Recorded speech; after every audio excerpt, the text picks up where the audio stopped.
जो एग्जाम है वो कुछ इस तरह से स्टार्ट हो जाएगा। आप देख सकते हैं कि टाइम जो है वो यहाँ पर चलना शुरू हो चुका है।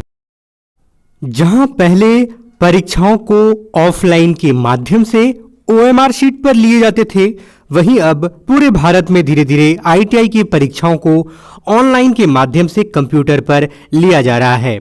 नमस्कार दोस्तों, आज की इस वीडियो में हम लोग बात करेंगे कि ऑनलाइन परीक्षा कैसे होती है। जी हां, वैसे विद्यार्थी जिन्होंने अभी तक कंप्यूटर को छुआ तक नहीं है, अब वह भी होंगे पास, क्योंकि इस वीडियो में मैं आपको बिल्कुल लाइव कंप्यूटर पर ले जाकर के बताने वाला हूं कि किस तरह से ये परीक्षाएं होती है। अगर आपको कंप्यूटर चलाना नहीं भी आता है तो इस वीडियो को जरूर देखिएगा। साथ ही साथ वैसे बच्चे जिन्हें कंप्यूटर चलाना आता है उन बच्चों को मैं बताने वाला हूं कि सीबीटी परीक्षा की तैयारी कैसे करनी है। पूरी प्रक्रिया को मैं समझाऊंगा आपको इस वीडियो में। इस वीडियो को देखिए, साथ ही साथ अपने दोस्तों के साथ भी इसको शेयर कीजिए ताकि 100% आप पास हो सके। चलिए दोस्तों, वीडियो को शुरू करते हैं कि कंप्यूटर पर ऑनलाइन एग्जाम कैसे देते हैं। उससे पहले यदि आप हमारे YouTube चैनल इंजीनियरिंग डिस्कशन पर आज पहली बार आ रहे हैं तो चैनल को सब्सक्राइब करने के साथ साथ नोटिफिकेशन बेल आइकन को प्रेस करें और इस तरह की पल पल की अपडेट्स लेने के लिए हमारे साथ बने रहें। तो सीबीटी एग्जाम यानी कि सीबीटी का मतलब होता है computer based test online examination. तो दोस्तों, आईटीआई के छात्र हमसे सीबीटी एग्जाम से रिलेटेड काफी सारे क्वेश्चंस पूछते हैं, जिसको मैंने 3 क्वेश्चन में बदल दिया है। सबसे पहला क्वेश्चन जो बच्चे अधिकतर पूछते हैं कि परीक्षा से पहले क्या तैयारी करें, यानी कि हम लोग ऐसा क्या तैयारी करके जाएं सर कि परीक्षा में हम लोगों का अच्छा नंबर आए और हम लोग पास कर जाएं। तो ध्यान दीजिए, परीक्षा से पहले सबसे पहले आपको बेसिक कंप्यूटर नॉलेज के बारे में पता होना चाहिए। कंप्यूटर के कीबोर्ड, माउस के साथ साथ कुछ बेसिक पार्ट्स की जानकारी आपको होनी चाहिए। इसके अलावा जिस सब्जेक्ट का आप एग्जाम देने जा रहे हैं उस सब्जेक्ट से जुड़ी हुई आपके पास सब्जेक्टिव नॉलेज होनी जरूरी है। तो दोस्तों चलिए अब हम बात करते हैं कि कंप्यूटर पर ऑनलाइन परीक्षा किस तरह से होती है। तो चलिए दोस्तों, अब हम लोग यहाँ पर बिल्कुल लाइव यह जानेंगे कि ऑल इंडिया ट्रेड टेस्ट जो कि आईटीआई का होता है उसका कंप्यूटर बेस्ड टेस्ट का प्रैक्टिस आपको किस तरह से करना है ताकि एग्जाम में आपको किसी तरह की परेशानी ना हो। तो दोस्तों यहाँ पर सबसे पहले क्या करना है कि आप जिस ट्रेड से हैं उस ट्रेड का प्रैक्टिस सेट यहाँ पर आपको ओपन कर लेना है। जैसे अगर आप इलेक्ट्रिशियन ट्रेड के हैं तो इससे आपको फॉलो करना है। फीटर ट्रेड वाले बच्चे यहाँ जाएंगे। इसके अलावा कई सारे ट्रेड का दिया गया है, जैसे कि electronic mechanics, COPA, welder, wireman, mechanic diesel, draughtsman civil, कई तरह के कोर्स, एमआरएससी ट्रेड का भी नीचे दिया है। कई सारे कोर्स आप देख सकते हैं कि सभी ट्रेड का यहाँ पर जो है प्रैक्टिस सेट अवेलेबल है। तो सबसे पहले हम लोग मान लीजिए कि फीटर वाले पे चलते हैं। फीटर सीबीटी एग्जाम पर आपको यहाँ पर क्लिक करना है और इस पर क्लिक करने के बाद आपका कुछ इस तरह से यहाँ पर ओपन होगा पोर्टल। और यहाँ पर आप देख सकते हैं कि आपको फीटर ट्रेड के फर्स्ट ईयर का एग्जाम अटेम्प्ट करना है या सेकेंड ईयर का एग्जाम अटेम्प्ट करना है या सेकेंड ईयर का एग्जाम अटेम्प्ट करना है, वो आपसे यहाँ पर पूछा जा रहा है। तो जो बच्चे फर्स्ट ईयर के हैं वो ऊपर जाएंगे और जो सेकेंड ईयर के बच्चे हैं वो यहाँ नीचे क्लिक करेंगे। तो चलिए सेकेंड ईयर पे हम लोग सबसे पहले क्लिक करते हैं और इस पर क्लिक करने के बाद आप देख सकते हैं यहाँ पर कि जो एग्जाम का डिटेल्स है, जो आपका डिटेल्स है वहाँ यहाँ कुछ इस तरह से आ जाएगा। जो आपकी प्रोफाइल है एग्जाम के दौरान यहाँ पर शो होगी, जिसमें आपका नाम यहाँ दिखाई देगा, एग्जाम का डेट यहाँ शो होगा, सेंटर नेम भी नजर आएगा, फादर्स नेम के साथ साथ डेट ऑफ बर्थ भी नजर आएगा। इसके अलावा आपका जो ट्रेड है वो यहाँ पे आपको नजर तो आ ही रहा है। सिंपली अपने सभी डिटेल्स को यहाँ चेक करने के बाद खास करके अपने नाम को सही अगर आपने पा रहे हैं तो आपको यहाँ पर क्या करना है, ऑल इंफॉर्मेशन इज करेक्ट पर टिक करके एक्सेप्ट एंड स्टार्ट एग्जाम पे क्लिक कर देना है। दोस्तों इस पर क्लिक करने के बाद जो एग्जाम है वो कुछ इस तरह से स्टार्ट हो जाएगा। आप देख सकते हैं कि टाइम जो है वो यहाँ पर चलना शुरू हो चुका है और ये टाइम जैसे ही आपका खत्म हो जाएगा वैसे ही आपका जो एग्जाम है वो भी एंड हो जाएगा। टोटल जो नंबर ऑफ क्वेश्चंस है वो यहाँ पर 61 रखे गए हैं, जिसमें से अभी तक आंसर आपने एक का भी यहाँ पे नहीं किया है, वो यहाँ नजर आ रहा है। इसके अलावा आपका नाम, आपका फादर्स नेम और डेट के साथ साथ आपका जो रजिस्ट्रेशन नंबर यानी आईटीआई का जो रोल नंबर है वो यहाँ पर आपको नजर आएगा।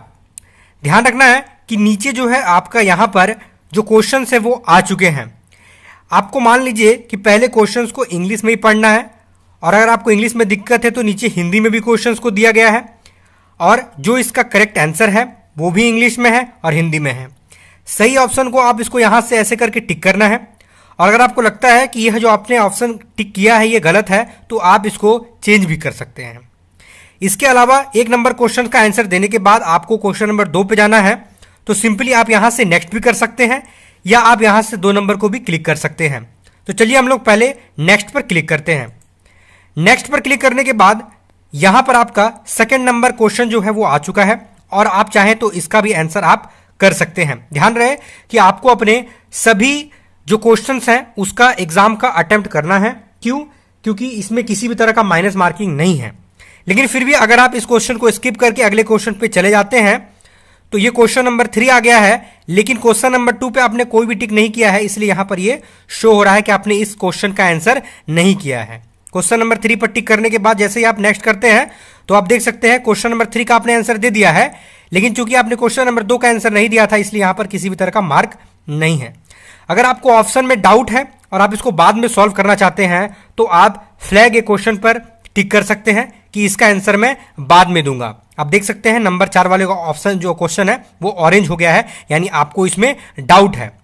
ध्यान रखिएगा कि संबंधित टाइम जो यहां पर आपका चल रहा है इससे पहले आपको सभी क्वेश्चंस को अटेम्प्ट करके और अंतिम जो क्वेश्चन 60 नंबर क्वेश्चन होगा वहां पर आपको पहुंचने के बाद अगर आप आंसर कर देते हैं तो आपको यहां पर एक सबमिट का जो ऑप्शन है वो नीचे की ओर मिल जाता है। तो ध्यान रखिएगा सबमिट करने से पहले आपके जितने भी क्वेश्चन है वो सभी टिक हो चुके हों, और साथ ही जो समय सीमा है उसका भी आपको ध्यान रखना है।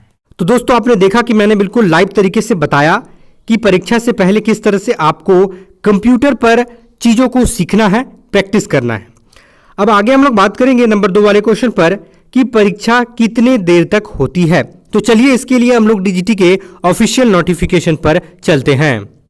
तो दोस्तों डीजीटी के ऑफिशियल गाइडलाइन के अनुसार एम्प्लॉयबिलिटी स्किल या फिर वर्कशॉप कैलकुलेशन एंड साइंस, इन दोनों में 25-25 क्वेश्चन होते हैं। इसीलिए यदि आप इन दोनों में से किसी एक सब्जेक्ट का एग्जाम दे रहे हैं तो आपको 45 मिनट का समय दिया जाता है। वहीं अगर आप इन दोनों परीक्षाओं को साथ में दे रहे हैं तो आपको 90 मिनट का समय दिया जाता है। ट्रेड थ्योरी प्रत्येक ट्रेड के लिए 90 मिनट के समय अंतराल में लिया जाता है। इसके अलावा यदि आप तीनों सब्जेक्ट के एग्जाम को दे रहे हैं तो उसके लिए आपको पूरा 3 घंटे का समय लगने वाला है। 3 घंटा मतलब हो जाता है 180 मिनट। इसके अलावा डीजीटी के गाइडलाइन के अनुसार अगर आपने अभी तक एग्जाम फी नहीं जमा किया है तो उसकी जानकारी भी आप इस वीडियो के थ्रू देख सकते हैं। तो बेसिकली आपको परीक्षा जो है उसमें इस बात का ध्यान रखना है कि जो संबंधित टाइम जो मैंने आपको बताया उस टाइम से पहले आपके सारे क्वेश्चंस जो है वो उसका आपको अटेम्प्ट करके आंसर को टिक कर लेना है। क्वेश्चन नंबर 3 है दोस्तों, जो आईटीआई के बच्चे अधिकतर पूछते हैं कि छात्र परीक्षा में क्यों फेल करते हैं। तो परीक्षा में छात्रों का फेल होने का सबसे बड़ा कारण है, सबसे बड़ा रीज़न है कि वह क्वेश्चन नंबर 1 और क्वेश्चन नंबर 2 में जो ये क्वेश्चंस मैंने बताए हैं इसको वो सही तरीके से नहीं ध्यान देते हैं। यानी कि परीक्षा से पहले वो किसी भी तरह की तैयारी करके नहीं जाते हैं, साथ ही साथ उन्हें परीक्षा में टाइम का पता नहीं चलता और वह जो है बिना मतलब का टाइम को अपना वेस्ट करते हैं परीक्षा में, और टाइम निकल जाता है और वो अपने जो सभी क्वेश्चंस को अटेम्प्ट नहीं कर पाते हैं। परीक्षा में फेल होने का सबसे बड़ा रीज़न यही दोनों हैं। अगर आप इन दोनों यानी क्वेश्चन नंबर 1 को और क्वेश्चन नंबर 2 को सही तरीके से कंप्लीट करते हैं, परीक्षा की तैयारी जो है आप करके जाते हैं परीक्षा देने से पहले, साथ ही साथ परीक्षा के दौरान आप जो है अपना टाइम मैनेजमेंट करते हैं, तो आप फेल बिल्कुल भी नहीं होइएगा। लेकिन अधिकतर आईटीआई के छात्र हैं वो पढ़ाई नहीं करते हैं। तो दोस्तों आप लोगों को पढ़ाई पर ध्यान देना है, साथ ही साथ आपको जो ऑनलाइन परीक्षा होगी उसके लिए भी आपको मैंने जिस वीडियो में आपको सारी भी चीज़ों को बताया है उस पर आपको विशेष ध्यान देना है और इस वीडियो को ना अपने दोस्तों के साथ शेयर करना है। हो सकता है कि आपका दोस्त भी इन सभी परेशानियों से जूझ रहा हो और आपके इस वीडियो को शेयर करने से उसकी थोड़ी सी मदद हो सकती है। तो दोस्तों उम्मीद करते हैं कि इस वीडियो में आपको सभी चीज़ें समझ में आ गई होंगी। अगर किसी भी तरह की एक्स्ट्रा क्वेश्चंस आपके मन में आता है इन तीनों क्वेश्चंस को छोड़ करके, तो आप कमेंट ज़रूर करेंगे। दोस्तों आप लोगों के एग्जाम के लिए बहुत बहुत शुभकामनाएं। मिलते हैं किसी दूसरे अपडेट में, तब तक के लिए जय हिंद और वंदे मातरम।